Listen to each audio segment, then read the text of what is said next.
what I said, I'm going to look at entire temporary. I'm going to look at every single country in the world that, in fact, is being, and this guy's sending them back. The reason why I came up with Venezuela is he's not even allowing it to exist in the first place. And so the TPS program is something I will move on the first day I'm in office to make sure that we extend it to people. We look too, for too long, we didn't get it right. But here's the deal. I think that we should be extending it. Anybody can prove that they are in jeopardy to go back to their country, and the reason they came in the first place, they should be able to stay in the United States of America until the circumstance changes in their country. And that's why, by the way, I put that program together to provide. Oh, go ahead. I'm sorry.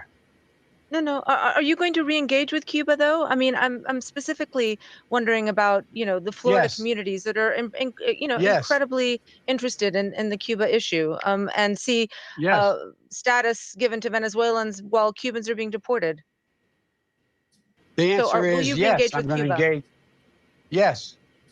Yes. And by the way, what you all know, but most people don't know, unlike the African-American community, with notable exceptions, the Latino community is an incredibly diverse community with incredibly different attitudes about different things.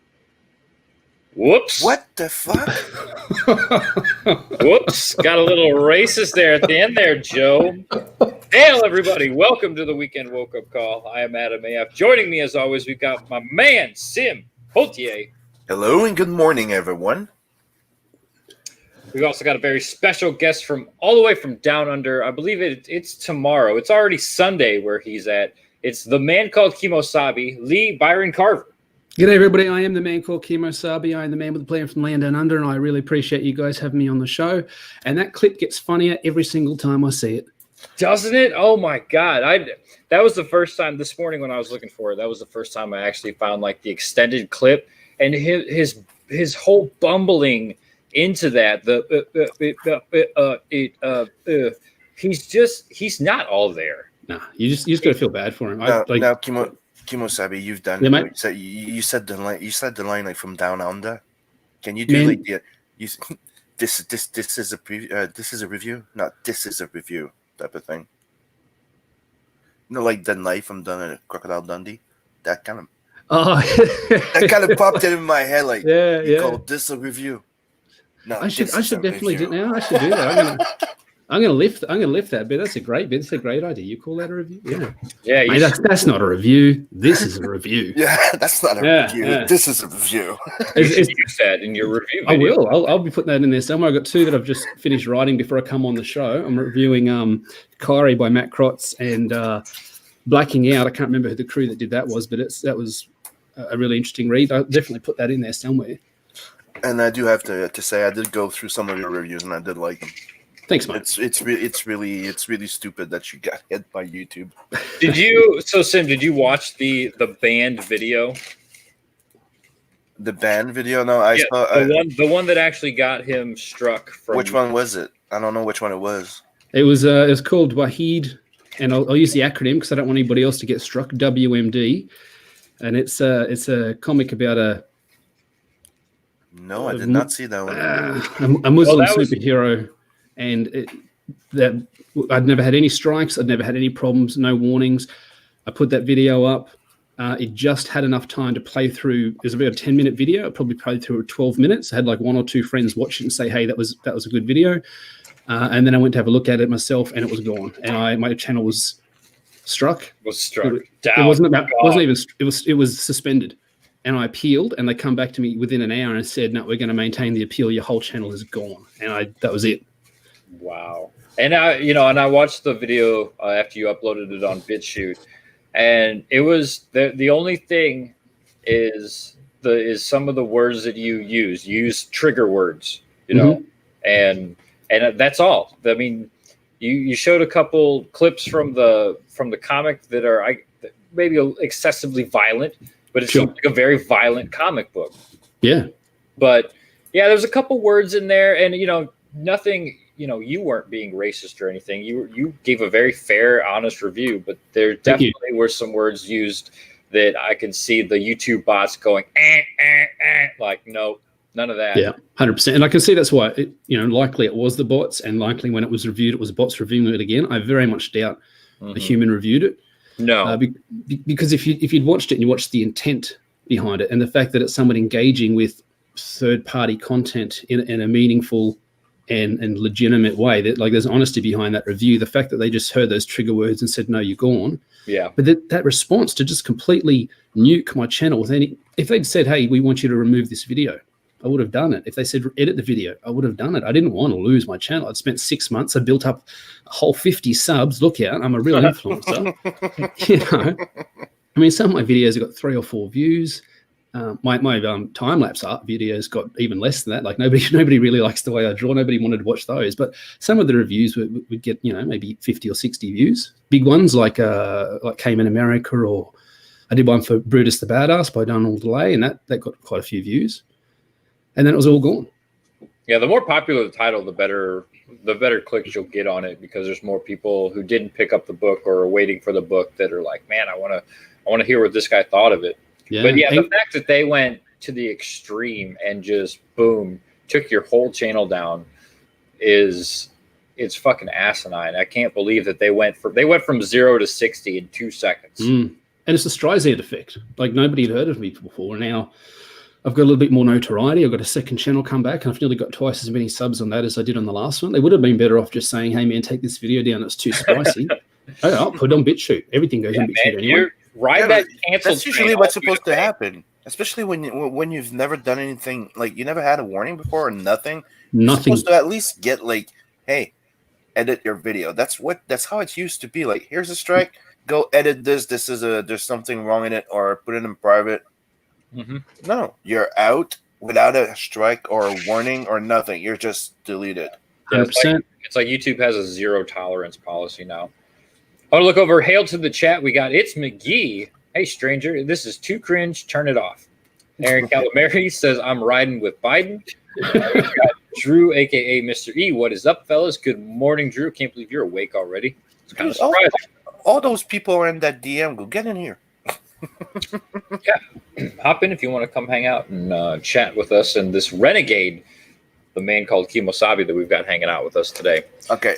Now I'm like, you think that's the video that got him struck? I'm like, who did you piss off? So we're gonna have to go. Yeah. Whose review? Whose book you didn't like that you ripped? Well, the truth was, because all my reviews, I try to be really fair and down the line. I do identify as Comicsgate, but I call it like it is. My Englewood review, Micah's Englewood, I was really critical of aspects of that, and to his credit, Mike had come back and said, hey, thanks for the fair review. Thanks for pointing out those areas that you think we could grow in, and we're going to make sure that we work twice as hard to deliver the best product possible next time. Nobody's come back to me, even when I've been very critical. Nobody's come back to me and said, how dare you, you don't know what you're talking about. Everybody's really taken it with grace. And if something's good, I say it's good. I definitely point it out. True creators who want to, actually improve upon their product will love fair and honest reviews, no matter how harsh you are. As long as you're being fair about it and you're just giving your honest opinion, I freaking love it. Oh yeah, what's right, what's wrong. That's how we grow.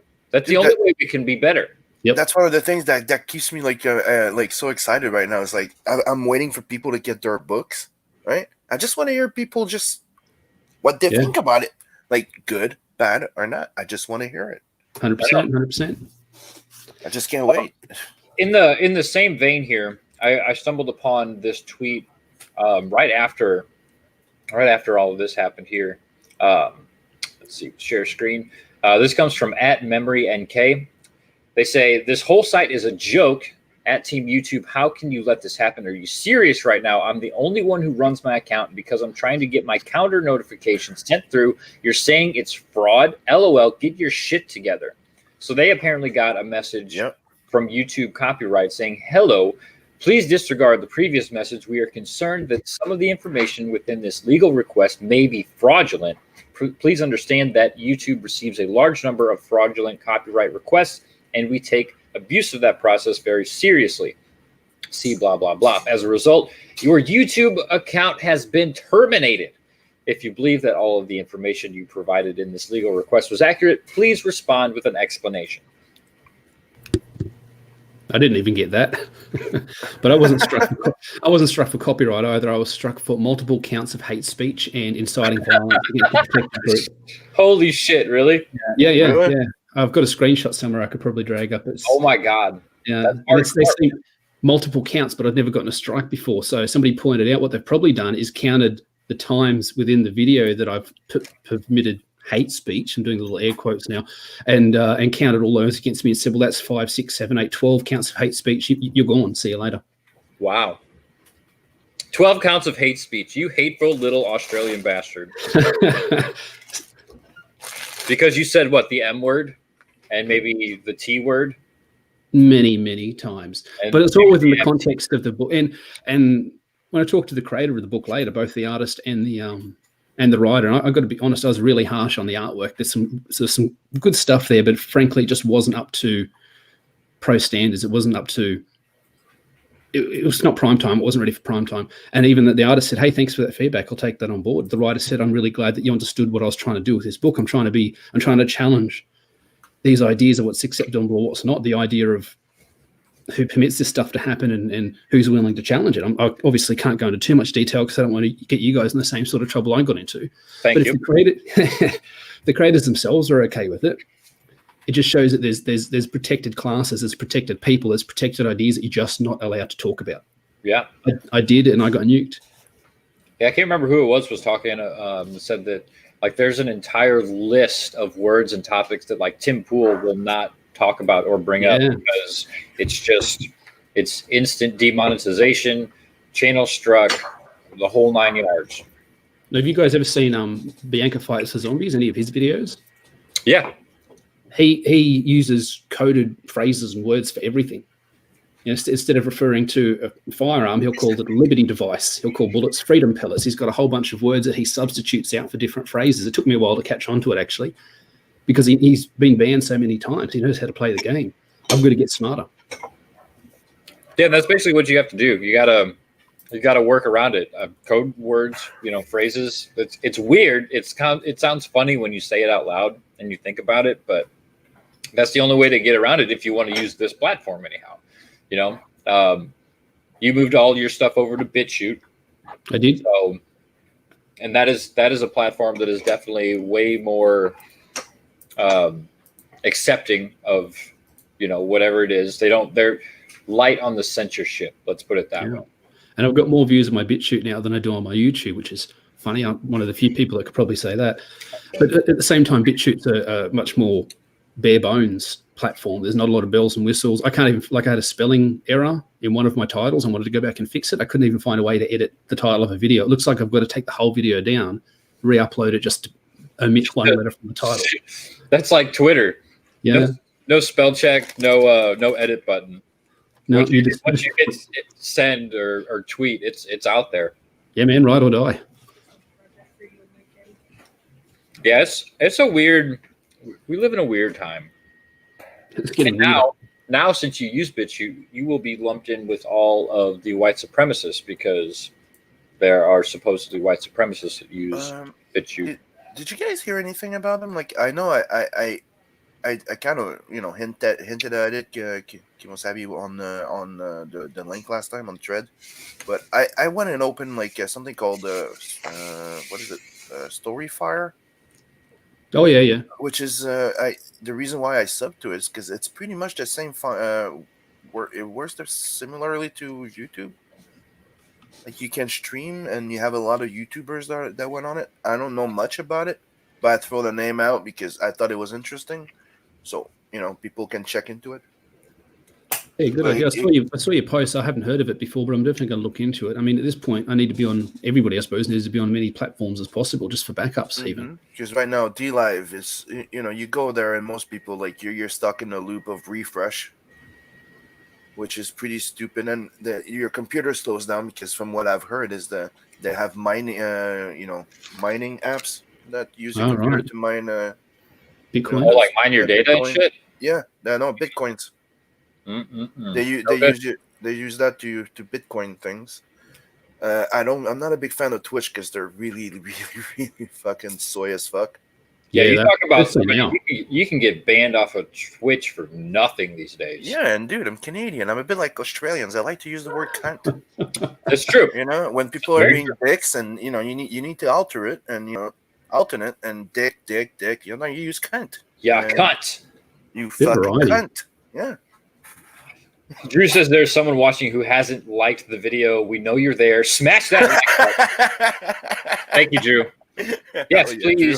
Please like, share, subscribe, that whole 9 yards if you're not already. I've jumped up to like 623 subscribers, and I haven't done anything. I uploaded my first video today in well over a month.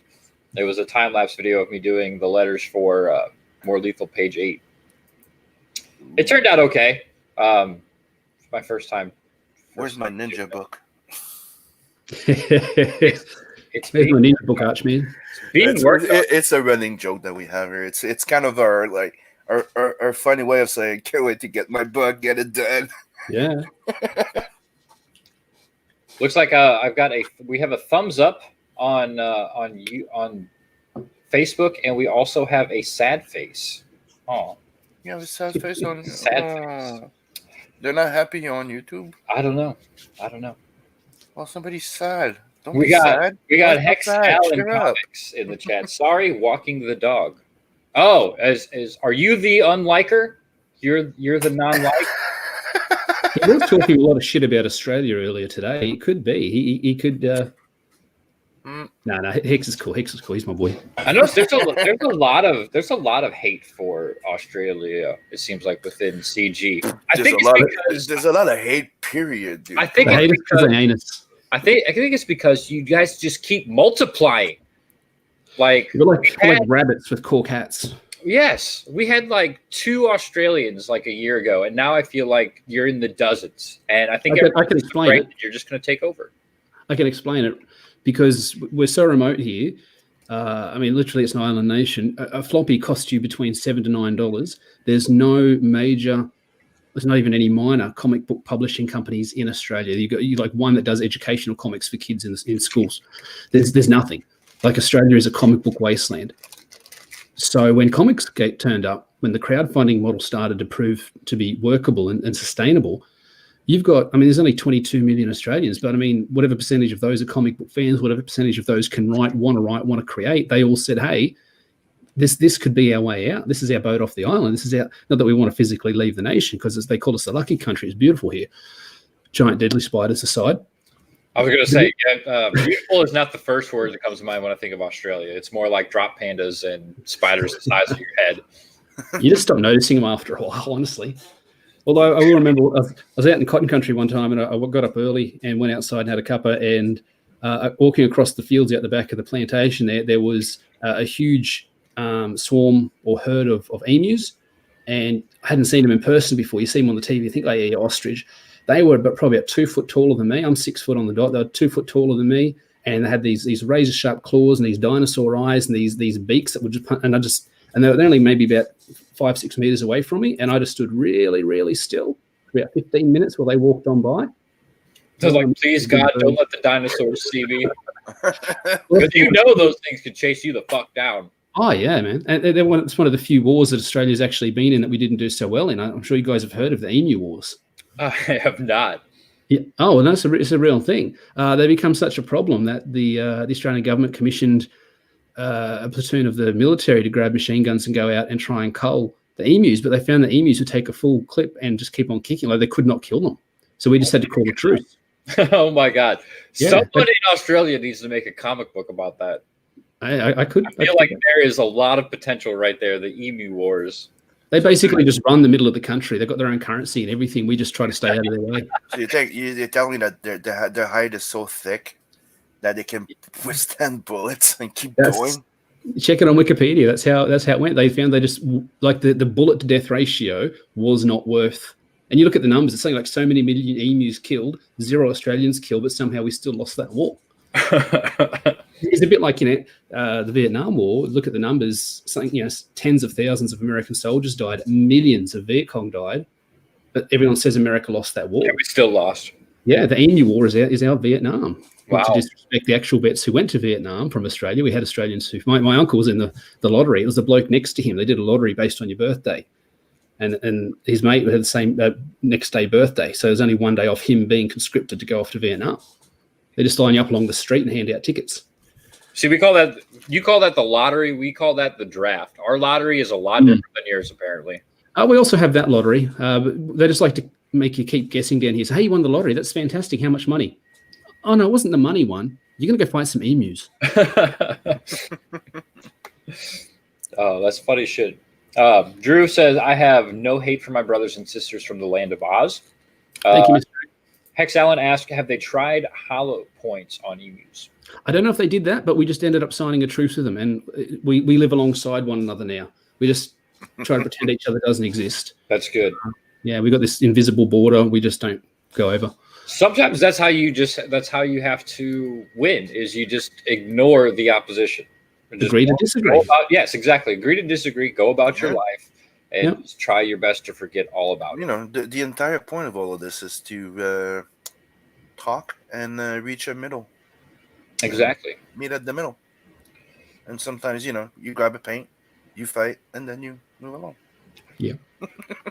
And sometimes, and to be serious, sometimes that middle point is both people turning around and walking away and saying, well, look, our ideas just can't get along. It's like relationships. You get to this point, you say, this is the direction I want to go. She says, this is the direction I want to go. So, well, those 2 points, they don't work together. They're opposites. They're north and south. See you later. It's like a good example. It's like you're going to a job, right? You're working in a big company. You don't have to like the person's at the end of that freaking assembly line there. You just have to do your job, and he has to do his, so your day ends properly, and you get your paycheck. 100%. Man, more people need to live by that. Right? Yeah. Did you guys see this thing that Audi had to pull this ad because it was insensitive? Did you guys hear about this week? A lot of ads being pulled. Was it as insensitive as the KFC Black Lives Matter ad? What? I'll let you decide, okay? Okay. I'll let you decide. Audi pulls insensitive ad featuring girl eating banana in front of a car. Sounds pretty harmless, right? Yeah. Yeah, I thought so too. So Audi has apologized for an advert showing a young girl eating a banana in front of a premium car, admitting it was insensitive and promising not to use the image in the future. So the German car maker posted the advert for the Audi RS4, which was captioned, "Lets your heart beat faster in every aspect."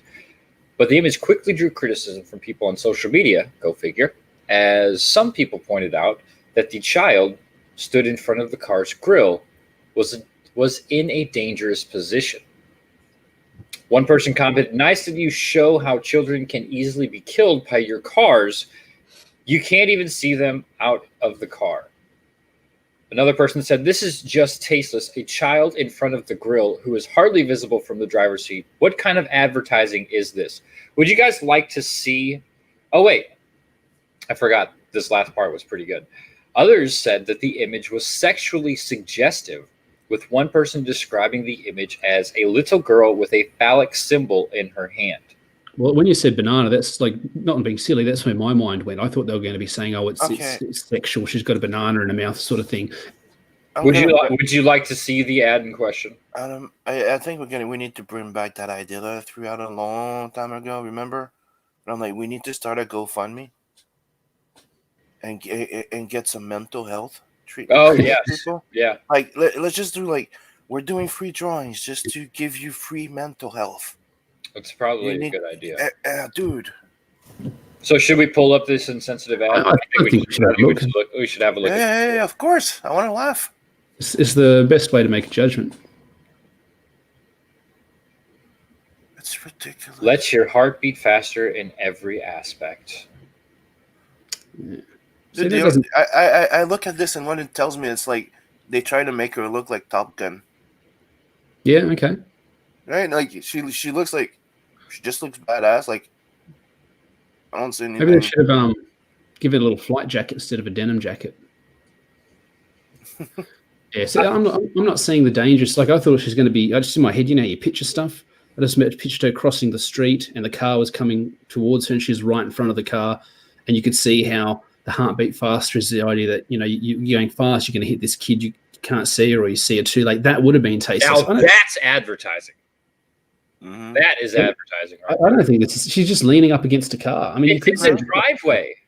Yeah, it doesn't get. I don't know. The banana is a bit sort of pedo wood, but I mean, that just looks like the guy could walk down and his daughter was waiting for him to get out so they could leave and get dropped or something. That's it. It looks like a family pic.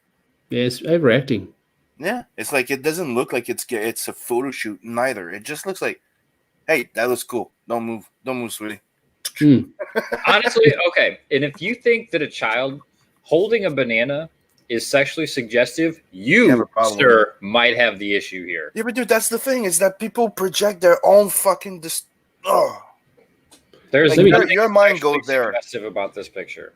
Let me jump in though. So I said this in one of my videos. It was there's one I did a review on Black Ghost from Amazon. It's one of those comicsology ones. And my final judgment on it, it was made just to be made, just to fill the space. Like it's so blah. But I made a point in there that when you, the way that the SJWs see grievance and sexuality and issue with everything, like you guys have seen, they can take offense over the inoffensible. They found grievance in the smallest detail of the most innocuous media. When you are exposed to them for so long and you see the way they think, you can't help but see the flip side of that. You can't help but see, hey, this is something that I can, when you said banana, I thought, I bet that's what they're mad about. I bet they're mad about the banana, saying that it's phallic, that it's sexually suggestive. So I think your mind could go there if you've spent too long staring into the abyss. You know what I mean? That makes sense to me.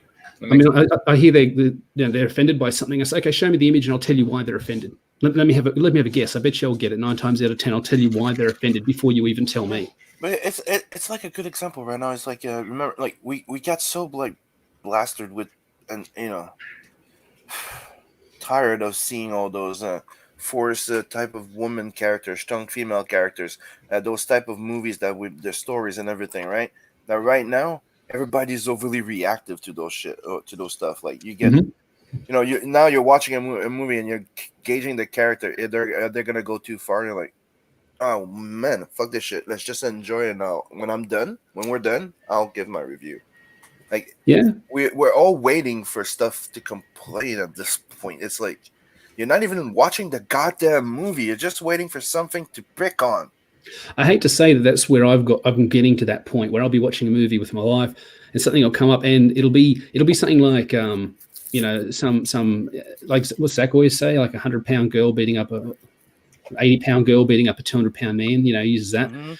It'll be something like that. It'll be some girl come out and she'll start punching some guy and throwing him across the room. And if it's not Buffy or if it's not Black Widow, it probably shouldn't happen. And my wife will just sort of, she probably doesn't even know she does it. She just sort of shifts slightly like, oh, here it is. He can't help himself. He's going to have to say something. And I've gotten wise to it now and I just tend to shut up more often than not. But I do the little inhale, like I'm sure my nostrils flare. I'm just like, I could kick her ass. I'm not like I'm 6 foot, but I'm not like a big. I'm just a dude. I'm just a regular dude. I'm 6'1" in boots. I could take her. There's no way she's going to be, knocking down Eddie Orton or something. It's ridiculous. So I've got to the point where stuff will come up, and I'm becoming like the anti-SJW. I see all the things they're putting in there to push back on us, and that makes me not like the medium. So it's getting to the point where they're ruining stuff that I would normally like because they got in my head. Yeah. Yeah, I know what you mean too. I usually get that look, like that side glance, like when something happens, my wife will look over at me, like waiting for me to say something. Yeah. You know the definition of suspension of disbelief, right? It's not just believing anything and being a fucking idiot. It means you're actually trying to make it look like it makes sense, at least it's within the context that it's presented. Yeah, exactly. Look, from day one. Buffy on the old Buffy TV show, she said, hey, she got super strength. You see her punch through brick walls. You see her snap a 2x4 over a knee like it's no problem. And she knows martial arts. There you go. So when she punches a big guy and he goes flying, I go, that makes sense within the context of the movie. I don't have a problem when I see Wonder Woman throw a car at someone or lift a tank above her head or rip concrete apart. That's supposed to happen. It's just when you have just some little teenage thing run in and punch a guy once and the guy goes down. I'm like, have you ever been punched? I've been hit in the head a couple of times. I might explain. Might explain some things. Yeah, might explain some things. you can get hit in the head a few times and get back up. It's not an instant knockout. It used to bother me when Pierce Brosnan would do it in the old Bond movies. You watch some of the old, like the Pierce Brosnan ones were the most sort of, I think, you really need to know how to hit. Homogenized sort of baseline, like PG-13. They're like the most PG-13 Bond movies, I feel. And there's times where he'd run along, he'd just punch some big dude, and that guy would just go down one hit. And I'm like, come on.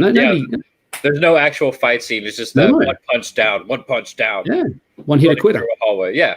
Like that's not believable. Like I like the movies where there's a fight scene going on, and you got like 5-on-1, and it takes a couple kicks to the head or punches to the head for the people to actually stay down. It's a punch, they might fall down, but then they get back up and they're attacking again, and it takes time to actually keep them down. Yeah, but that's something that, again, that's what I was saying earlier. It's like it's one of those things that we got used to, dude. It's like in real life, it's like saying like, dude, if I come to you with a fucking baseball bat and hit you in the fucking spine like a motherfucker, you're not getting up. No, probably not. There's big chances that you're not getting up. Just gonna lay there. But the movies got us used so much to this. It's the same thing. Like, dude, if somebody punches you really goddamn hard on that jaw there, on that nice little suckable jaw there, that chin there, dude, that's like an instant knockout. Dude, I've done it. Most times, yeah. And I mean, that's what you call somebody who has a glass jaw. And dude, Bluto from Pothier, bitch slap, dude. Look at those Russian slapping things. Oh, I saw the one the other day. That guy got slapped into unconscious. That's what I'm saying, dude. The next dimension, it was amazing. One nice impact on that jaw there. Like there's different. That's what girls have a chance with technique, right? Technique, martial arts. There's a technique. There's pressure points. There's this. If you're fast, right? So. Dude, man, you've seen the old guy the other day? The young pup goes in front of me, wants to fucking fight the old guy in my little fucking street. The old guy looks at him, I'm gonna fuck you up. I'm gonna hurt you. Guy tries, does that fucking jab. The old guy just waits for an opening, and then poof, one jab, one fucking hook on the fucking jaw, knocked him out. He just knocked him the fuck out. People, we're not as strong as movie makes us believe. Okay. No. You can kill by falling, hitting your goddamn head. You can take a swing. You know those goddamn things you've seen in movies? The guy runs, fucking hit, all fucking power. And the guy gets up, and it's just a playful fight in the goddamn movie. Yeah, but you can kill somebody. Yeah, 100%. In real life. You can break somebody's call. So it's kind of like. Drew says, I agree with Adam. Beat them to death. He also says, Adam, tell me how much you enjoyed Chapter 1. Drew, I can't because it's still sitting next to me in the bag. I'm slacking. I have a stack of books that I have not read yet. I've been too damn busy. Dude, be honest. Don't lie to the guy. Tell him what you told me. I didn't tell you. That's not true, Drew. I'm just fucking messing with you. Start shit. No, I've been. It always happens. I haven't had anything to do for like a month, and then all at once I get a pile of books in the mail, and then I also get 8 pages from More Lethal to letter and 8 pages from The Gods Fear Me to letter, and I'm like, God damn it! Now I don't have time to do anything. Yeah, and soon you're gonna have some editing job to do. I've got that. I've got another editing project that's due. I've got a writing project that I'm working on. I've got another writing project that I'm helping with. And yeah, I might get to the point by the end of 2021. I have to quit my day job because I've got too much comics to write, which is not a bad thing. It's a good problem to have. It's a very good problem to have. We got Warren in the chat. Hail, Warren, giving us What's up, Warren? Warren's. What's up? Thank you for joining us. It's good to have you here. So did you guys see that Rocksteady they're doing another, well, not another Batman game, but they're doing a Suicide Squad game? Yep. Unless they screw it up somehow, unless they put forward some detail that makes me say, no, I'm out, that's too woke, that's too whatever, that's going to be a day one purchase for me. It's not often I buy games first day out. I'm like you, I'm a bit too busy. I do a lot of editing work as well. I make my videos. I've got my own books that I'm putting together. I've got a book coming out before the end of the year. I'm flat out. I don't really have a lot of time to play games, but something like this, I would definitely take a bit of time off and pick that up day one. I have to agree with you. As long as this doesn't look like an absolute shit show, I think I'm going to pick this up. And I would agree with you guys usually, but that last freaking one they did, where it's more like the Batmobile with Batman, that one was a bit annoying. It's probably going to be I'm no a big fan. I can't see them doing that again. And that was the biggest bit of criticism. Like everybody, you talk to anybody, what do you think about the Batman games? Yeah, really good, really good. Didn't like the Batmobile in the last one. That was it's just tanks. It's GTA Batman. They won't do that again. There's no way, because like I was saying to someone the other day, I haven't even finished that one. I finished all the others. Yeah, same here. Yeah. Yeah, same here. The other ones were great, getting to actually, you felt like you were Batman. They had the detective mode, which was on point. The fighting style, the combos and everything was on point. And then they introduced all of the tank maneuvers with the Batmobile in that last one. And it was just like, man, this isn't what I signed up for. This isn't the game that I wanted. And the game's structured so that you have to use the Batmobile to try and get from one mission to another on foot using the grappling hook. Will take you forever. The amount of enemies that's on the street, and then they do that bit. And I don't know what they did this in the Division as well. In the Division 2, after you get through sort of the main first half of the story, the whole map, the whole story gets invaded by this new faction, and they bring a bunch of those like Boston Dynamics robot dogs with Gatling guns on them and stuff. So in Batman, similar to Division, they have all these mechanical enemies. So you can't, Batman can't fight these automated tanks. He needs to be in the Batmobile. I don't like fighting mechanical enemies. They're boring. They're just robots. It's not a lot of fun unless they look really, really cool. So the whole game's designed, you're stuck in this Batmobile. I just stopped playing it. I reinstalled it maybe at the start of this year, end of last year. I reinstalled it because I just wanted, my PlayStation's messing up. It keeps ejecting discs all the time for no reason. It just beeps and ejects a disc. So I can only play digital games at the moment, and that's something that I own digital. I reinstalled it. I tried to play one mission. I couldn't do it. I installed it. Took me all night to install it. Didn't take me that long to uninstall it though. Yeah, it just didn't hold my attention like the other games did. And I'll be honest, like I'm not a huge video gamer. Video games have to be pretty damn engaging for me to play them the entire way through, and that one was definitely not one of them. I did pick it, like you said, I actually did pick it up not that long ago. I was just kind of bored. I was like, oh, I'll give this game another go. It's the only one that I, hadn't played multiple times through like the other ones. And I got maybe halfway through, and then that's where it sat. Did your head go? Did you think it can't be as bad as I remember? It's got. I do that all the time with stuff. I'm like, you know what? This can't be as bad as I remember, right? And then a lot of times it is. Then you end up like Ace Ventura when you find out about the cat. That's transphobic. Come on now. What? I said if this everybody do some shameful thing that we're not proud of at a certain point. That's true. I was saying that if this has a good Captain Boomerang, who is officially the national hero of Australia, he's our Captain America, because he upholds all the values of Australia: alcoholism, stealing, getting into fights, questionable facial hair. I mean, you should just see the beard I've got going on at the moment. He's really our red, white, and blue. If they can get a really good Captain Boomerang in this, where you're getting like ricochet boomerangs, trick boomerangs, you're doing stuff where you can slow down and line up multiple targets, like 3 or 4 bad guys and good guys in a row, because they're bad guys, so they'll be fun. And you throw the boomerang, and you can sort of.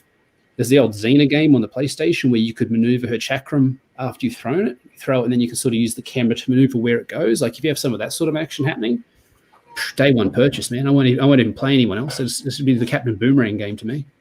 Well, and that's kind of what I was wondering. This is the first time that they've done a DC game like this with multiple characters. I mean, in the Batman games, you could always you could bounce back and forth on certain missions between, Batman and Robin, and depending on which mission you were playing. Batman and Catwoman, they had that thing in the last game where you had to save Catwoman.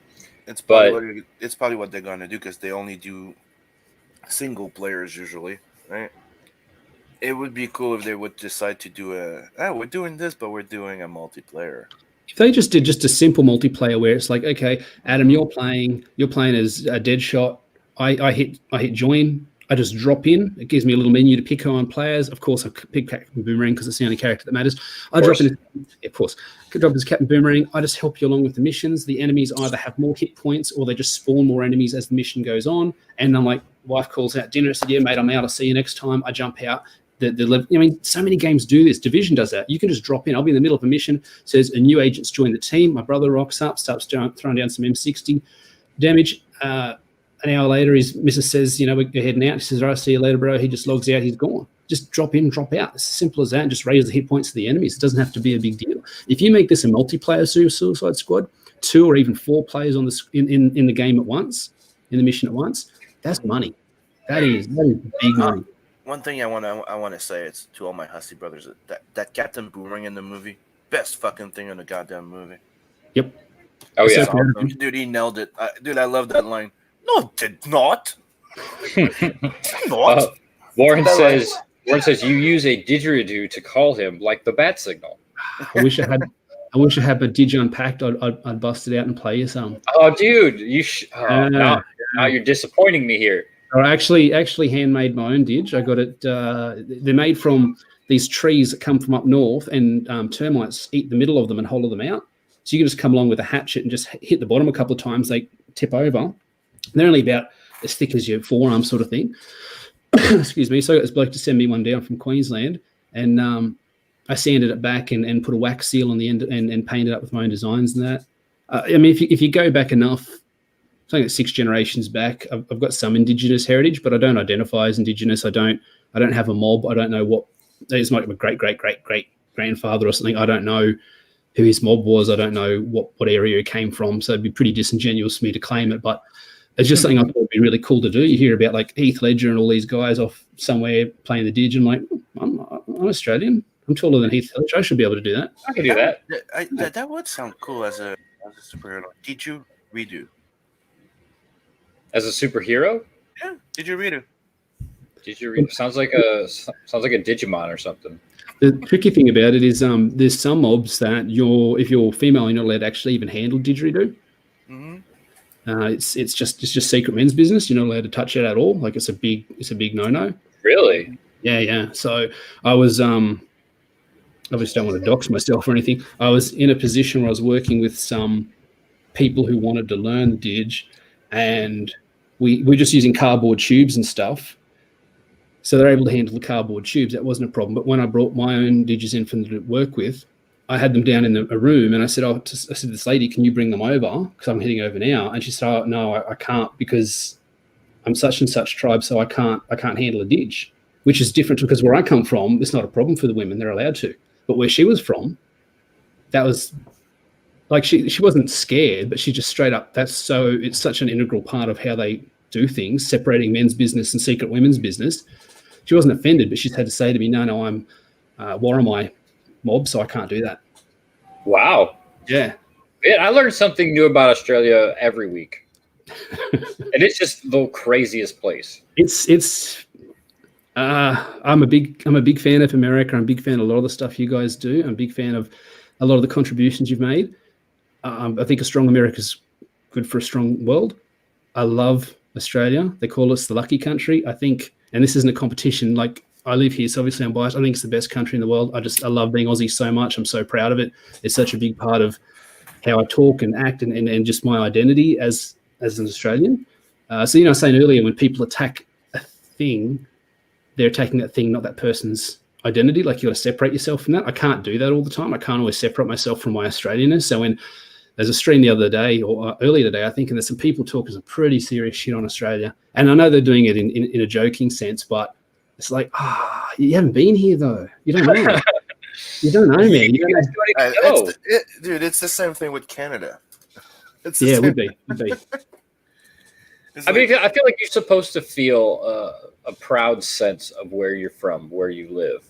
And I think that's actually something that America has really lost sight of recently in the last, we'll say, 4 years or so. Dude, it's a specific number. Like, remember where you're from, right? It all comes to remember where you're from. Never forget your roots, right? Exactly. It doesn't define you. It's like it's one of the things that we had a conversation with the girls here, right? The girls were born here in Canada, right? But their mom and dad are Mexican, right?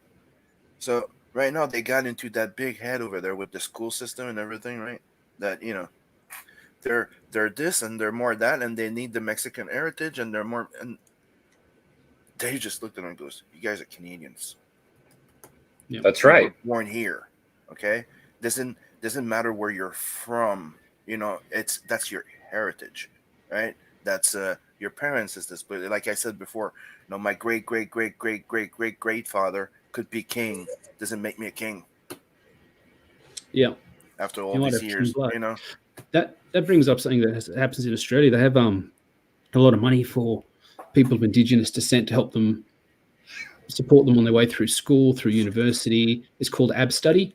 Mm-hmm. Was called Ab Study. I don't know if they still, call it that now, because the Indigenous people are, obviously behind the 8 ball. There's a lot of disadvantages they've got to overcome to try and walk lockstep with the way European Australians do stuff. So there's a lot of money provided for that, but it's given to people based on if you can prove your bloodline, as opposed to the culture that you're raised in. So sometimes you'll see people, and it says celebrating the latest Indigenous student to graduate what we call the HSC, the high school certificate, which is what you get when you get to year 12, the final year of high school.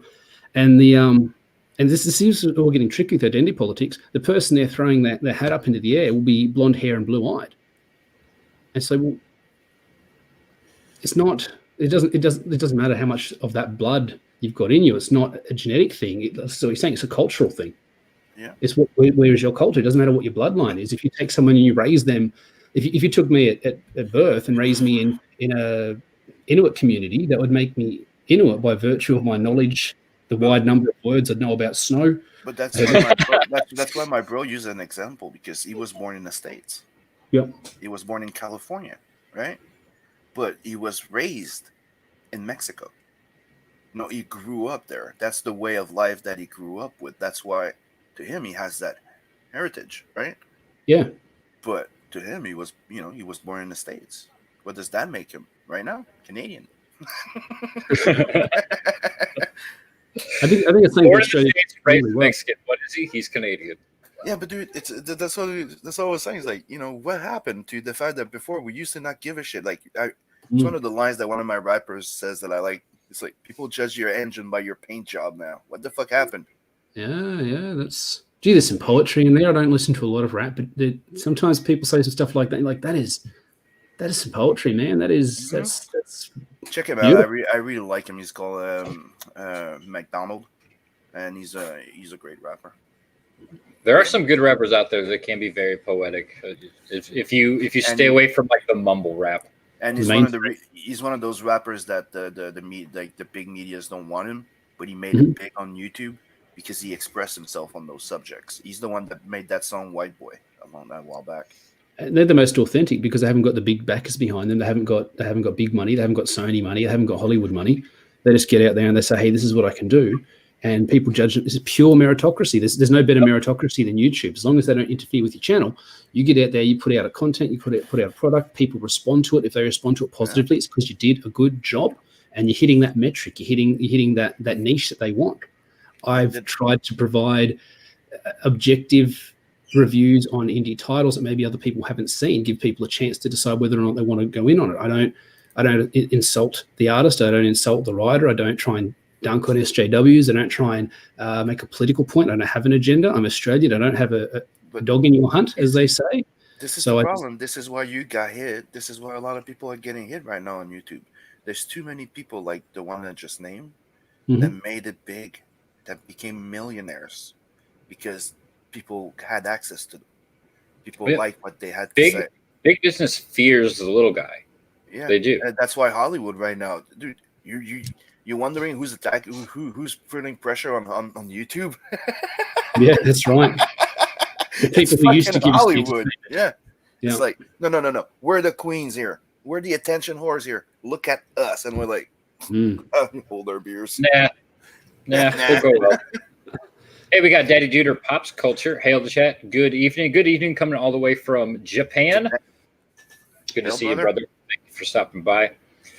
So yeah, this game, I guess they're going to announce more about it. They've got DC is doing a, I just had it up here. What was it called? Fandom, DC Fandom, later this month on the 22nd. Supposedly here, one of the URLs that was scooped up amidst all this was Suicide Squad killed the Justice League.com.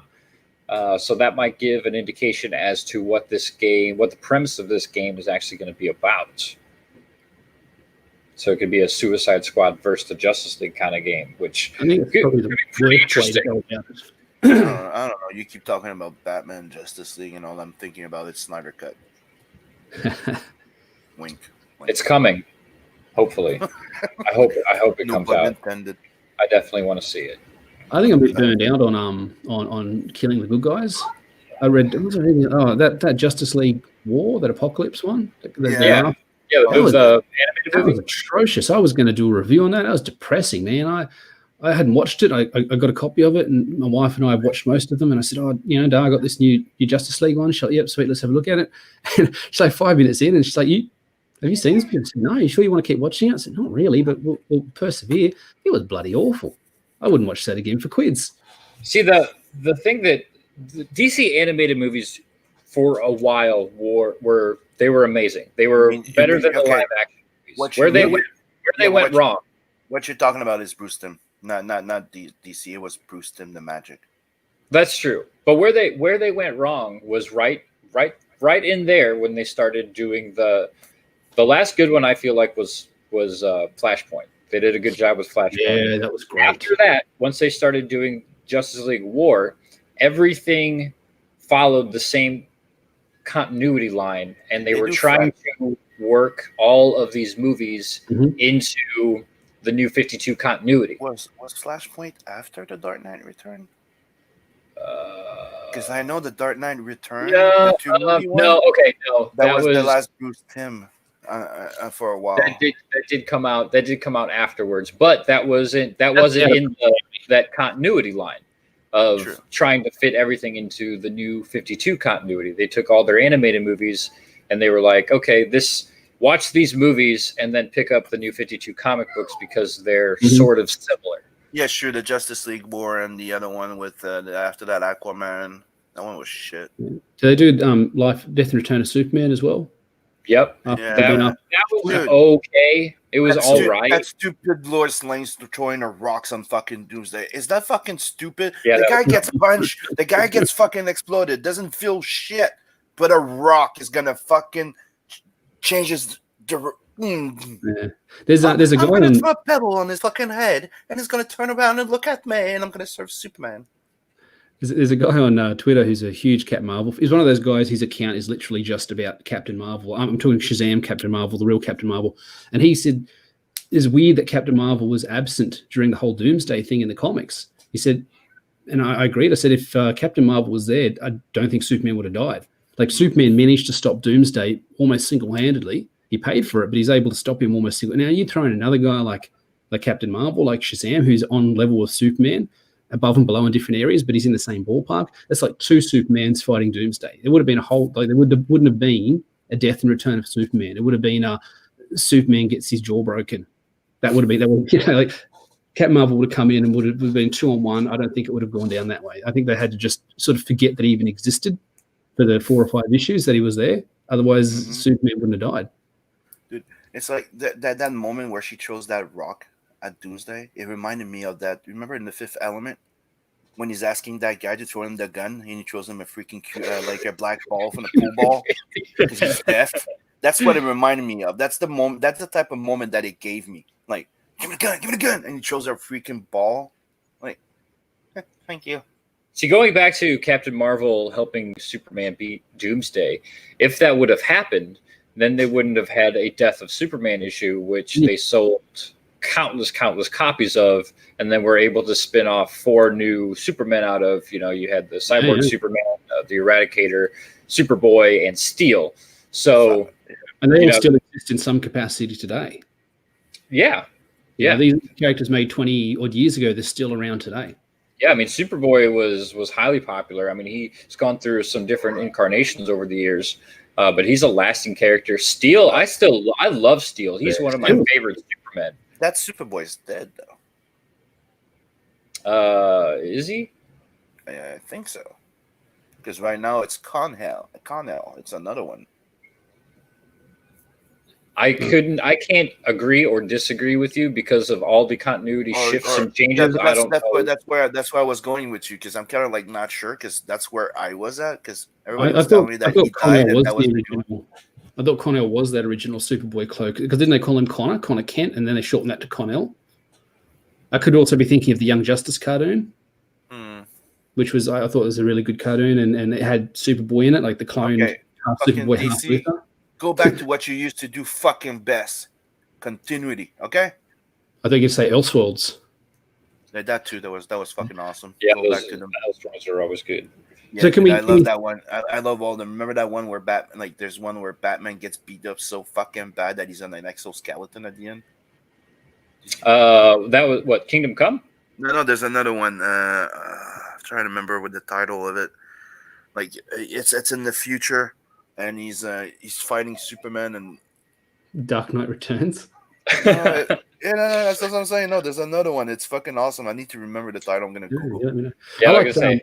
You ever see the Speeding Bullets one where that one's cool. Kal-El's ship lands in Gotham, and he's raised by Bruce Wayne's parents, and they don't have another kid, so he becomes Bruce Wayne, and then he watches his parents get killed, and it activates his superpowers, and he becomes Batman with Superman's powers. Yeah, I like the King Arthur one. That was amazing. I read that cover to cover as a kid so many times. The one they did where it was King Arthur. Superman lands in medieval time, and he's technically Arthur. Yeah, and he pretends that his invincibility is because of the armor. Yeah.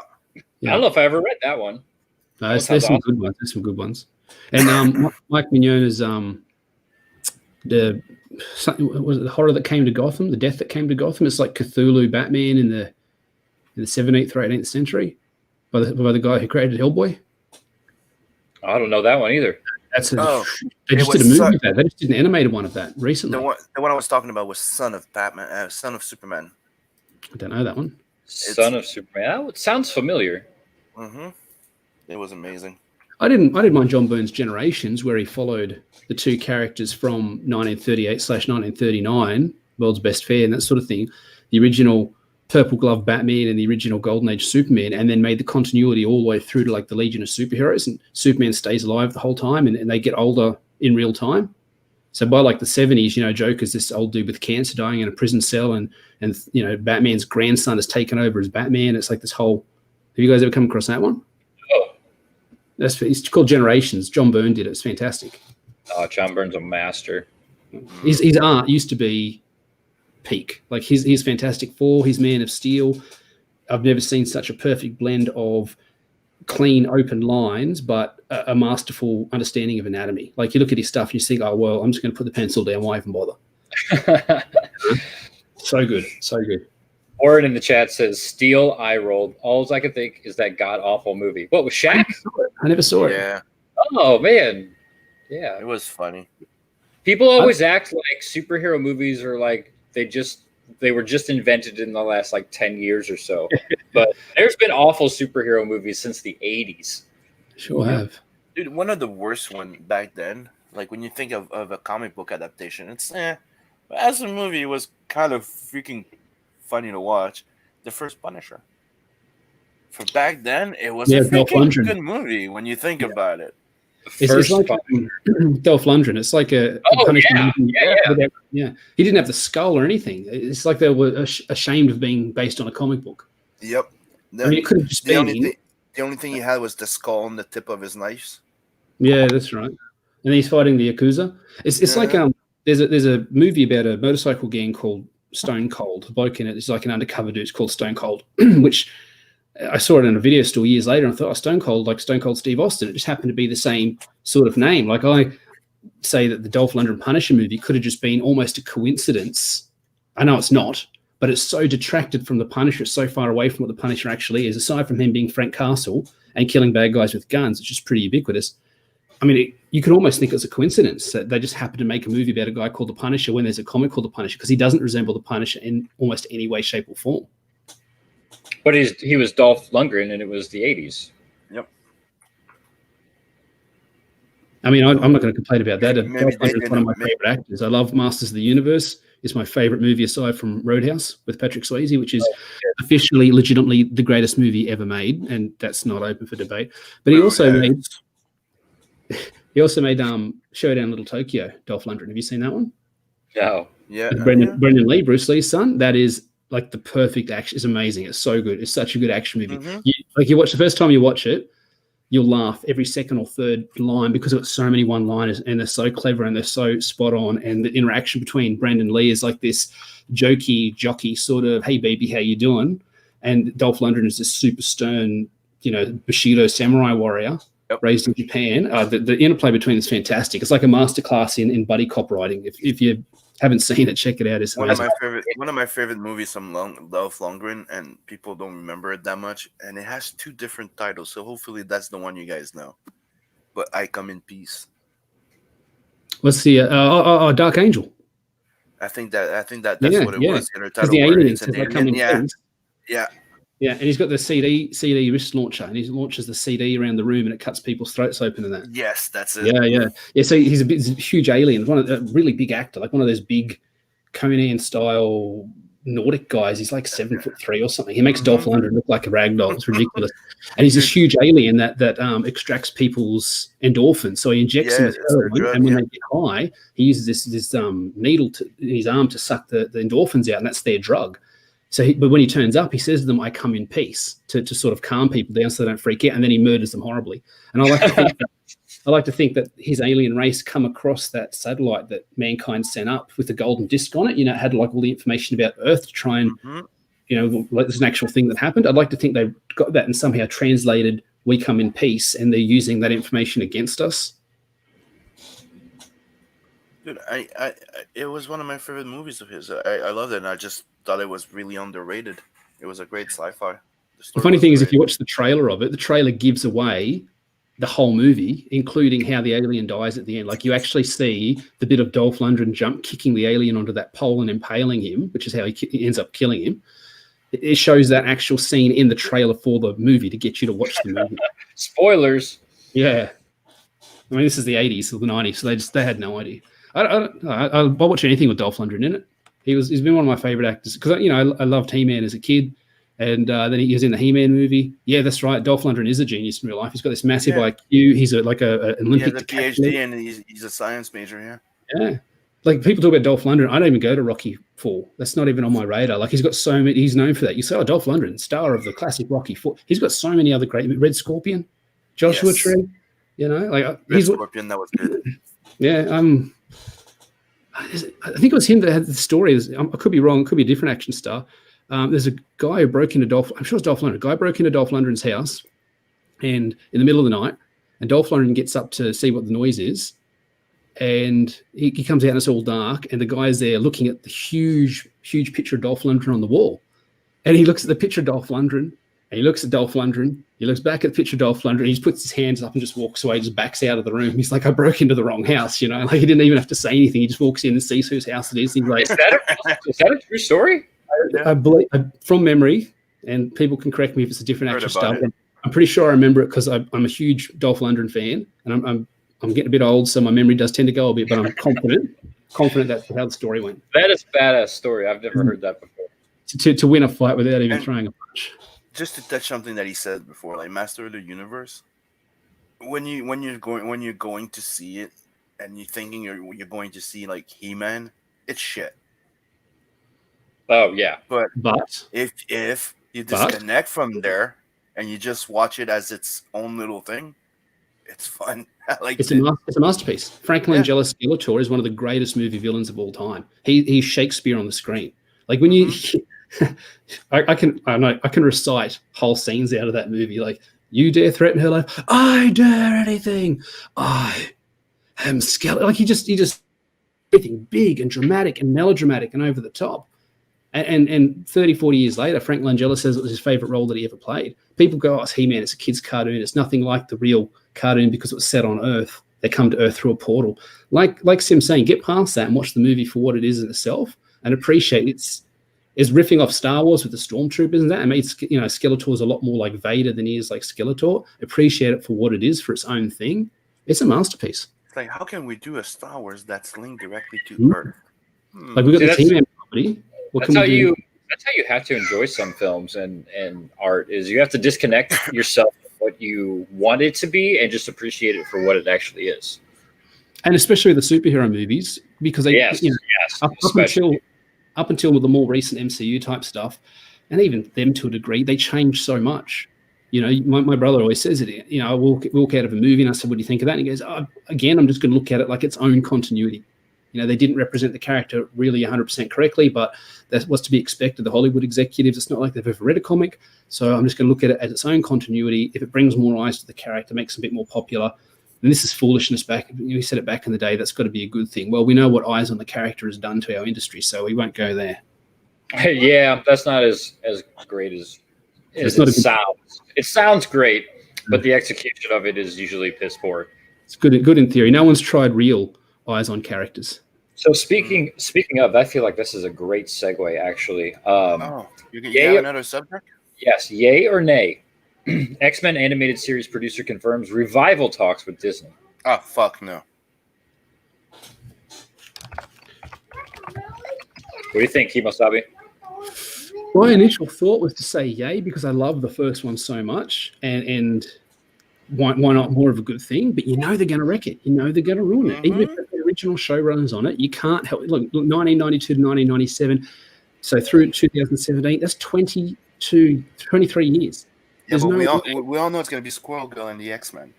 Yeah, and they've already punk a whole bunch of characters. They reduce their efficiency. They turn them into parodies of who they were. I can't imagine it's going to be anywhere near as good as the original. The original was the best vehicle. Some people say it's the best animated series I've ever seen. I say it's the best in terms of accurate representations of the comics on the screen. I think Batman the animated series is the best animated series, best superhero animated series ever made. It redefined the Batman mythos and the visual.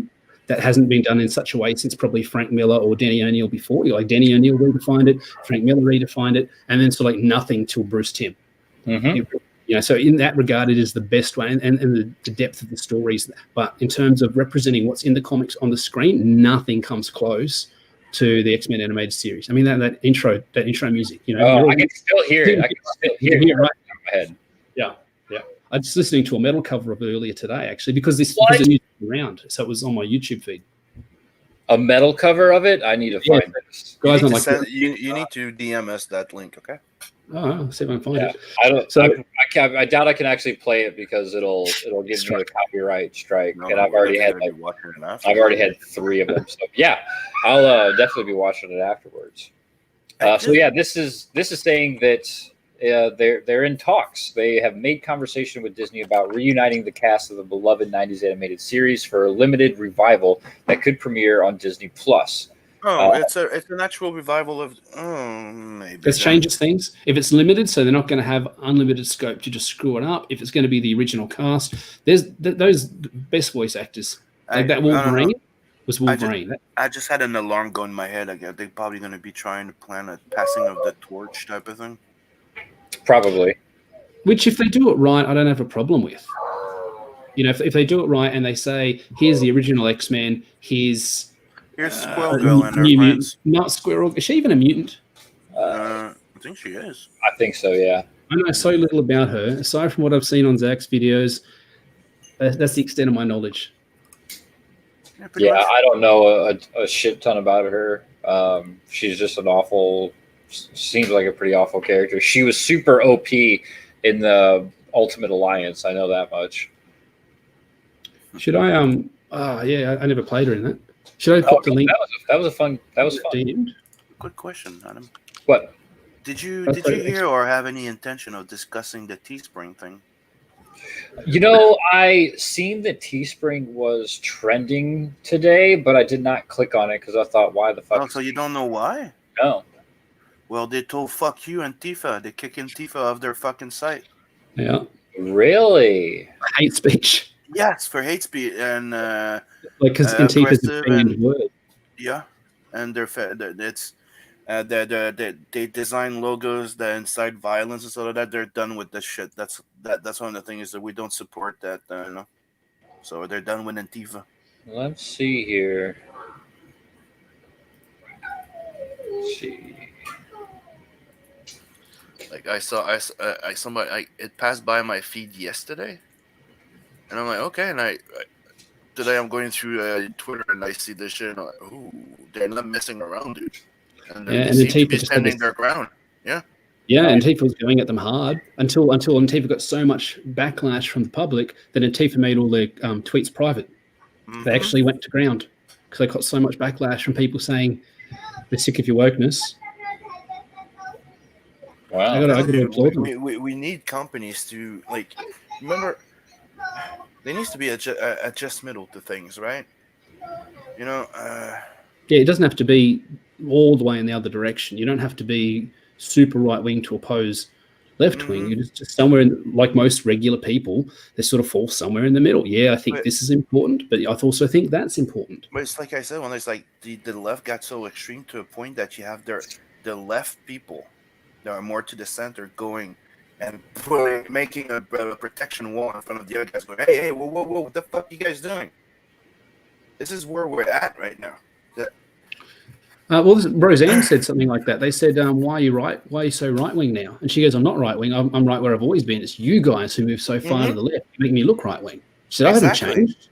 I'm the same person. You're all the way over there. So that makes me look like I'm alt-right or something, but that's not the case at all. Nope. So yeah, according to Teespring, Antifa is a and the word Antifa is a violation of their acceptable use policy. Yet within seconds, we found T-shirts on their site from militia groups encouraging violence against anti-fascists, others celebrating alt-right incel QAnon. Usually there's a dash in there, isn't there? Yeah. And other is that the anti-Semitic thing? No, that's the guys that will look at one of Trump's tweets and see that it was at 12 hours. 1 minute and 21 seconds and realize that's an anagram and that's 21 days until the first thing happens 12 times. Like they're finding all these signs. They're the white hats. They prefer to be called truth seekers. So some of the stuff they say seems to come true. The other stuff you sort of have a bit of a hard time believing. Okay, the deep state shit. Okay, all that. Now I don't consider that inciting violence. That's no worse than a Punisher shirt. Better dead than red's a saying that's been around longer than I've been alive. Yeah, the reason is because there's a lot of people right now saying that Antifa is what is it again? Domestic terrorist group. Domestic terrorist organization. Domestic terrorist. Thank you. I was looking for the term. The president announced that. Yeah, but it should be everywhere, dude. I'm sorry. Like, it's one of the things that I've noticed there. Okay, like one of the things that happened. We had some protests. Okay, it started with student protests and stuff like that, right? Students wanted to have their free school, right?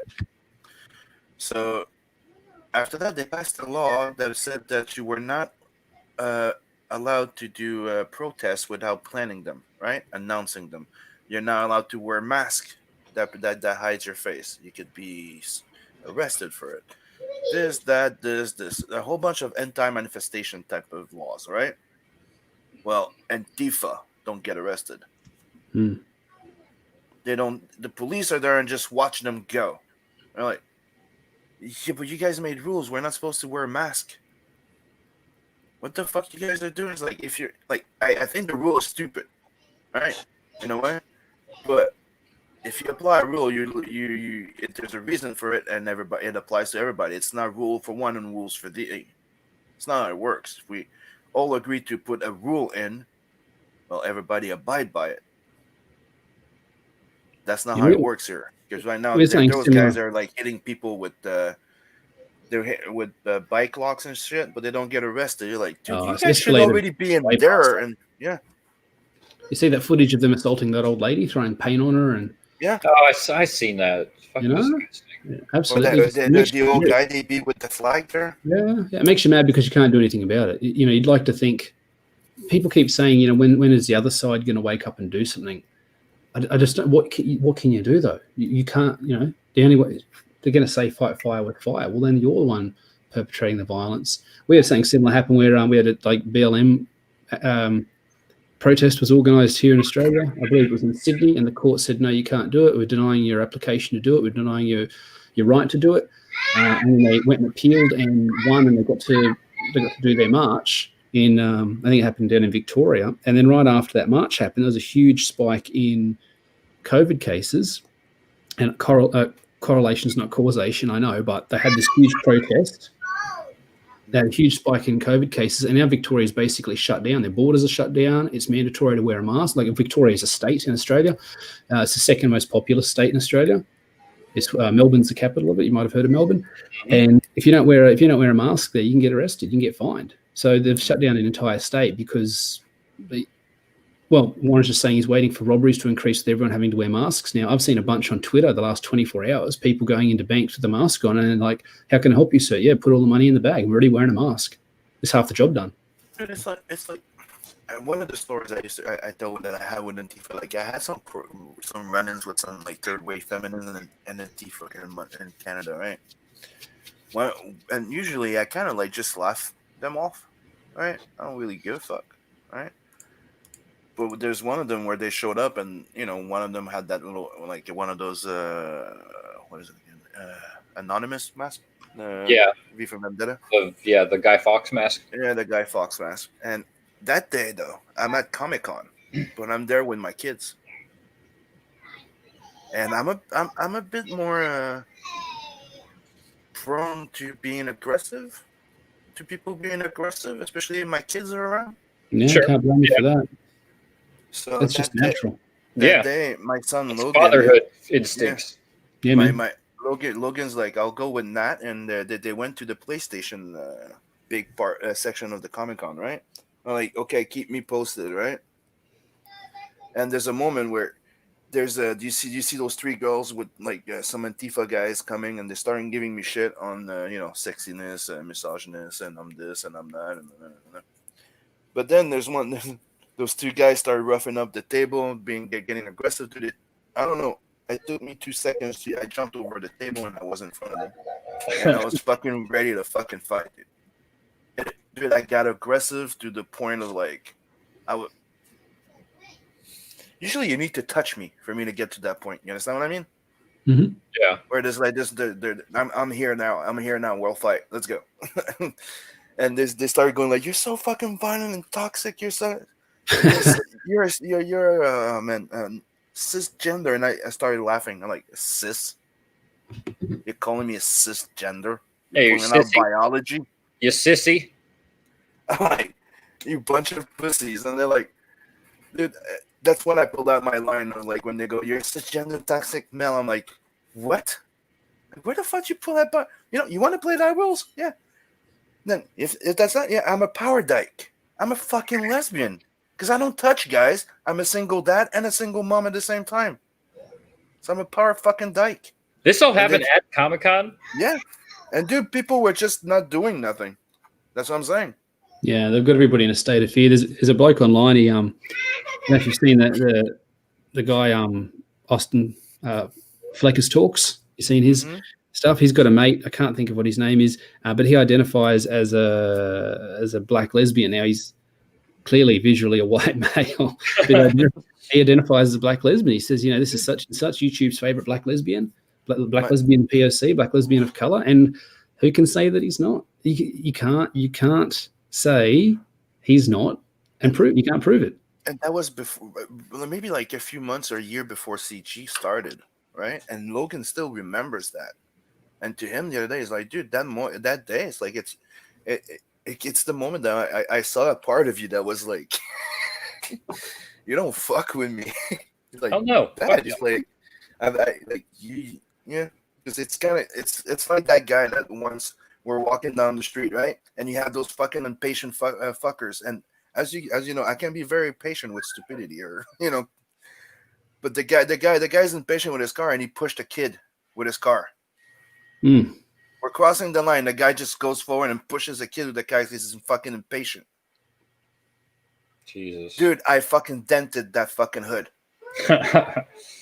I got pissed, dude. And I fucking punched the hood of the car, and I went on the side of the thing, and I'm like, dude, get out or leave. Warren in the chat says, we like your toxicity, Sim. Don't change.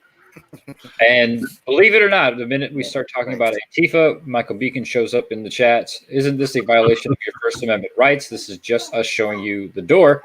Mm-hmm. Antifa, by definition, is a terrorist group. That is true. Yeah. I would suggest a lot of these Antifa people don't have children. Once you've got children, like, you know, if you see a dude and he's got his kids there and you're going to get in his face, he's probably going to react. I don't think I've been in a fight since high school, but I don't think I would have any problem at all. I know I wouldn't. I know I wouldn't have any problem. It's, you know, I'm not this guy's going to sit here and boast big and say I do this, I do that. I wouldn't have any problem at all doing everything I could to protect my kids. You know, so these people, I don't think they understand, because the responsibility you have, the idea that these guys, these little fellas are so reliant on you 100%, they just literally can't do anything without you. You know, that you're their whole world. What's it say in The Crow? Mother is the name of God in the lips and hearts of all children. And that extends to fathers as well. Yeah, dude, it's like it's the only thing you leave behind. It's a part of you. If they knew what it was like to have that responsibility, to have those people rely on you, if they knew what it was like to love something. I said to my dad a little while ago, my kids are only really young, they're only like 2 and 3. I said, Dad, I never realized if you loved me, I never realized how much you love me. If you love me half as much as I love my kids, I never realized how much you love me. My dad was a really stern dude. If you mispronounced a word, he'd go upside your head. Like, he just, so, oh, Dad, I done it. You say, I did it. You know, he just give me a clip up the side of the head. It's pretty rough. It was pretty stern. He didn't show a lot of love. He lived an example, and the example said, this is how you should live. You work hard, you respect your woman, you put food on the table. He's a very taciturn sort of dude. But there's other little bits and pieces that I can tell that he loved me, you know, and we've become good friends over the years now that I'm a man myself. And I said, if I had no idea how much you must have loved me, because if you cared about me even half as much, you love me 10 times more than I ever knew. If you don't have and people have said this, and I think as Donald Lay was talking about it a couple of months ago, somebody was saying, oh, you know, I've helped raise my brother, and I've helped do this and I've helped do that, so I know what it's like to be a parent. He said, I'm sorry, man, but you can't know. And it sounds pretentious. I used to think the same thing. Oh, I've worked with kids, I've done this, I've done that. Until you have one of your own, I had no idea. I was an absolute idiot. I was one of the things that I like to say is that being a parent and even having your kid, right? There's it makes you appreciate what the definition of I did my best from your parent. And you realize how much of a shitbag you've been as a kid. Oh God, yeah, 100%. And you understand when you see that kid and you get pissed, so fucking pissed that you don't understand why, and you go, he's just fucking me. Yep. Yeah. And you're like, holy shit. Sorry, Mom. Love you, Mom. I finally fucking understand what you meant. After I had a kid, my first kid, I can't tell you how many times I said that to my mom and dad. I was like, I am sorry for being such an asshole. Well, I said to my dad, I get it. Yeah. I said to my dad, I said, Dad, I got the house, I got a career, I'm married, I got money in the bank account, I got 2 cars, I got 2 dogs. Like, I've done. When do I feel like a man? Here I am, you know, 30 odd years old. I've done everything society tells me I should do. I'm following all the rules. I still feel like a kid play acting somebody else's life. When do I feel like I become a man? He thought about it for just a beat. And he said, I didn't feel that feeling until I had kids. He said, once you become a father, he said, that's when you really, and I said, why is that? He said, because you've got to live for someone else. Yeah. And that might not be everybody's experience, but that was his experience, and that became mine. Once I had to live for somebody else, even your partner, even your wife or spouse or whatever, you don't have to live for them, you live with them.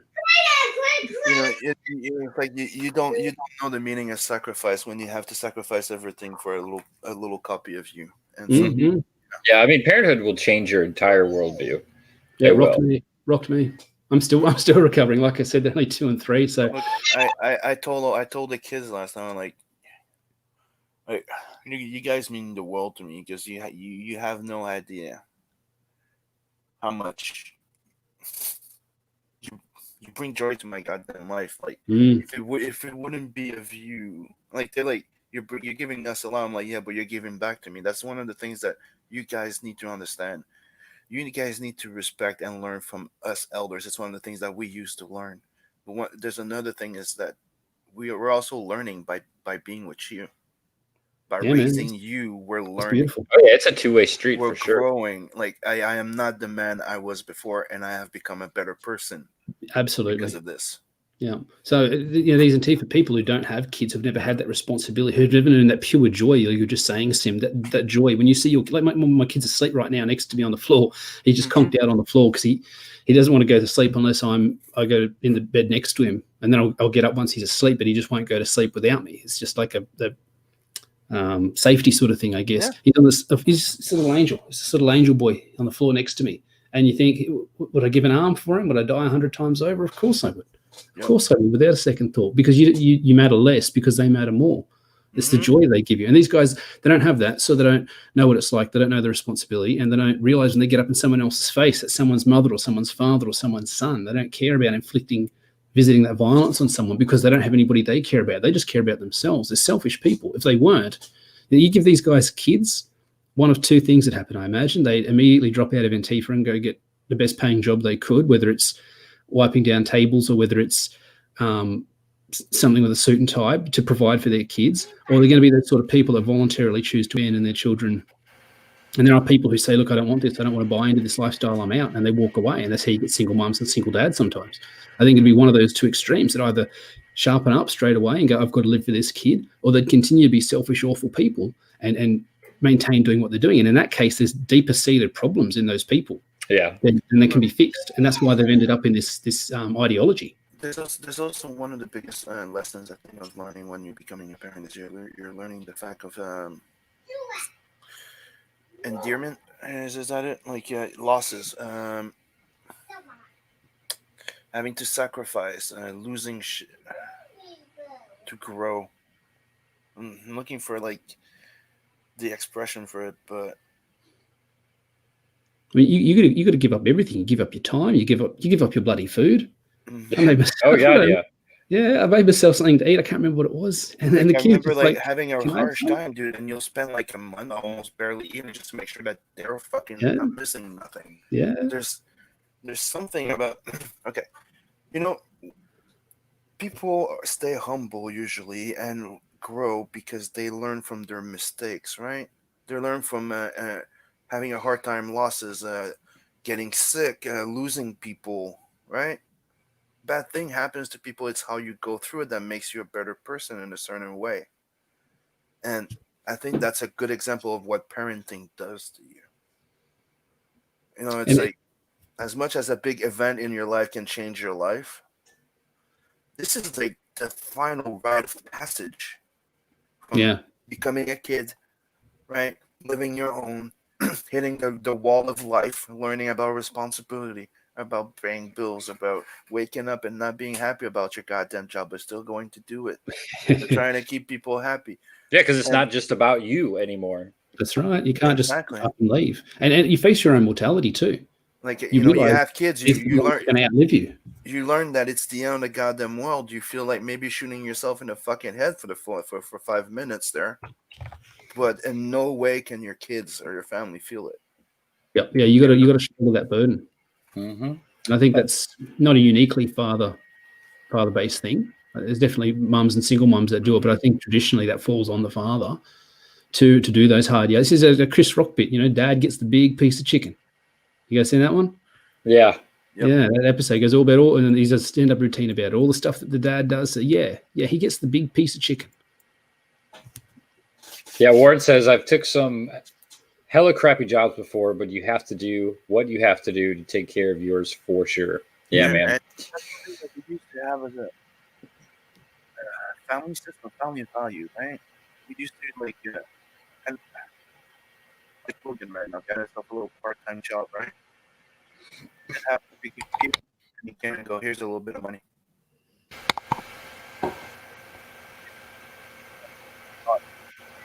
We taught our kids, we taught people that, we take care of the ones we love. We take care of the family of our family, right? When you become old enough and you can bring some back in the house, well, you do so, right? And that's something that we've lost a lot. People are so fucking selfish, me, myself, and I, dude. They don't even want kids because they want to be kids.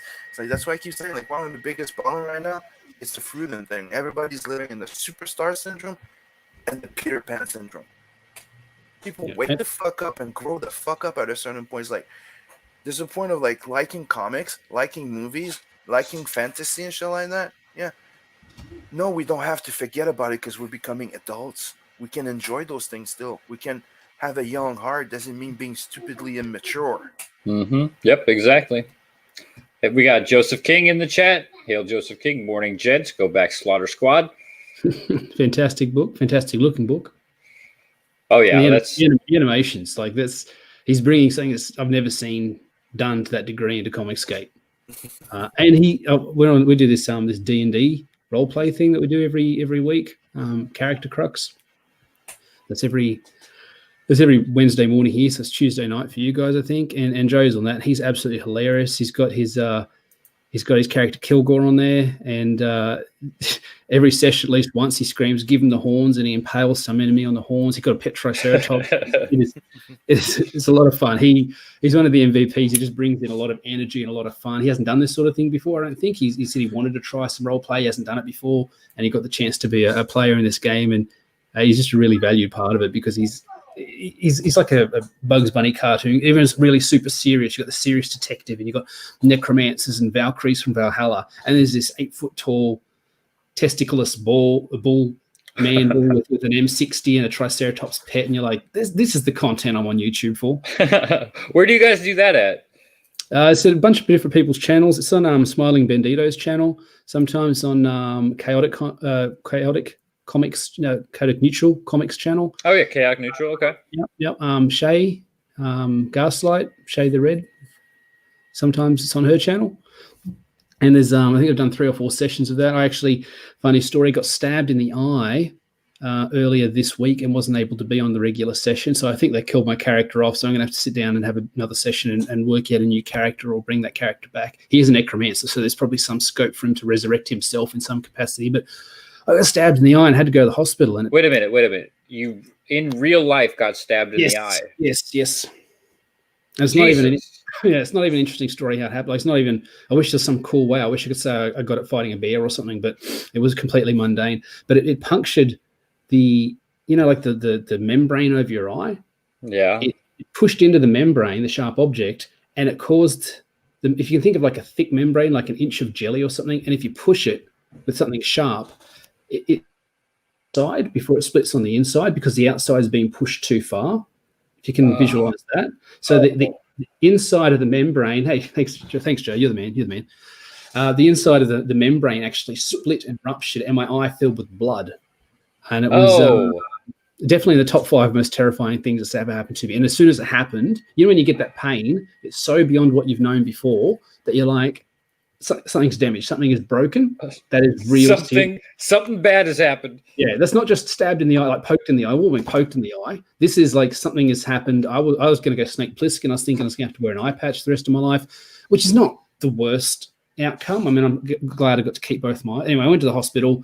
They gave me some eye drops and some cream. Worked out that it had stabbed just next to the actual part of the eye that sees, that matters, the bits that focus in that, your iris, your pupil, that sort of stuff. And they said that the inside of the eye there regenerates itself every 24 hours, completely regenerates itself, like replaces all the cells within itself. You know how they say your body's replaced every so many years? Like the you that's you now, that's not the body you started with. Over time. Like they say, if you don't have sex for 7 years, you're a newborn virgin. I don't think that's the same thing exactly, but... your entire skin will be replaced after 7 years. Yeah. So as it gets replaced, it was never touched. Well, there you go. But then we go into something deeper. Are you the sum of your memories, or are you the body that you're in? Is it what you know? And when you forget, this is something that used to freak me out as a kid. Getting a bit metaphysical here, used to freak me out as a kid. I think if I forget something significant, which happens. Am I a different person than the person I was? Isn't the person that I was, say yesterday, I remember this event, and then today I've forgotten about it? Doesn't that make me a different, like the consciousness, the awareness that existed the day before was the person who remembered this thing? If you don't remember it the next day, then I'm a different person. I've changed. Is that person in effect kind of dead? It's a bit like The Prestige with Christian Bale and that, like different versions of himself, or even Robot in Invincible. If you guys have seen Invincible, there's a character in there called Robot, and he clones himself, and the clone turns up with all the memories. So to the clone has always existed because he's got all the memories for the first 20 years of his life. And now he's got, from that second onward, he is a new being. So he turns around and looks at himself, because the original robot's this wizened little mutant grub man who has like a birth deformity, but he clones a new body and puts his mind into this handsome, fit body to take over as himself, and actually gets the new body to kill the old body. He says, I know that, you know, a version of me will go on. You need to kill me now because I'm in eternal pain. And then this thing goes on for the rest of his life with all those memories. So, you know, it's not the same guy, though. It doesn't bother me anymore because you remember and forget things so frequently. I can't worry about whether the last week me is not the me that's here now. Less time to think about that stuff. But that used to really bother me as a kid. I'd frantically try and remember everything and write stuff down because I was afraid if I forgot something, that version of me would cease to exist, that consciousness, and it'd be a different one. But then I realized every time you get a new memory, that's a new consciousness because you've added to it. So you can't worry about it. This is some heavy talk for the woke show. Yeah, sorry, guys. But actually, it kind of falls right in along the same lines as the person that you perceive that you are is not the person that anyone else perceives. Yep. Mm-hmm. It's, you know, it falls right in that same category. You know, the persona that you feel that you are putting out in the world is not the persona that is being picked up by anyone else. You know, I mean, everyone in a sense sees you differently. I mean, your loved ones, your family, your friends, you know, nobody sees you the way that you see yourself. It's like in one of the philosophy saying is you can be the nicest person in the world. You can aim to be the nicest person, polite and everything, right? Always helpful and everything. And one day you'll meet somebody and all they have to say is that you're a fucking asshole. Yeah, spot on. This sums it up perfectly. All right, well, it's coming up on noon, so we're going to go ahead and wrap this up for this week. Thank you, Hail the Chat, for joining us. You've been great as always. Make sure that you go and subscribe to the man called Kimosabi. The new channel is Kimosabi Returns because I've got my channel nuked. Yes, and I should have the correct one in the description of this video. I'm pretty sure that's the one that went to your new channel. That was the one that I just subscribed to, so that should be the right one. And if you're not familiar, it's just I am Comicsgate aligned, but it's just impartial reviews of indie comics. Anything that's indie, anything that's not mainstream, anything I can back, anything I can throw my money towards. I've backed over 100 campaigns now. I love comics. I love talking about comics. I back every campaign I can. Once I get a copy of it, I give it a fair, impartial review. I've worked in I don't want to say journalism, but like sort of like dealing, like the industry that deals with language. I think I've got something worthwhile to say. So I try to give a unique perspective without having a political agenda, without dunking on the SJWs, without making personal attacks or ad hominems. I just say, here's what they did well. Here's what they could do better. If that's the sort of thing that you think sounds interesting, maybe just check out some of my reviews. I've got 2 new ones dropping over the next week. Awesome. Yeah, make sure you follow him on Twitter as well, at Lee Byron Carver. Link for that is also down in the description. Thank you for coming on, man. It has been great talking with you. Yeah, absolutely. You'll have to come back on again whenever you feel like. I know you're working on your own book right now. Mm-hmm. When you get a little bit closer, you know, if you want to launch some mailing list here, you want to launch the actual campaign, come back on and we'll show you another good time. That sounds great. Thanks, brother. Awesome. Make sure you also go back More Lethal, go back Deepwell. Sim's got the mailing list for Nat the Merc. The Prelude is in the description. That is launching soon, isn't it, Sim? Yep, Tales from the Natverse will be launching within probably the next 2 weeks. Like, my plan was to either like launch it between the 13th or the 20th, right? But I'm waiting for most people to get their books in Bloodhound because that's a principle. That is principle. That's a good point. But people do like to see that you are fulfilling that first book before you drop that second one. Mm-hmm. Absolutely. So, okay. So by the end of the month, we'll say. Yep. Okay. And right now I got Red.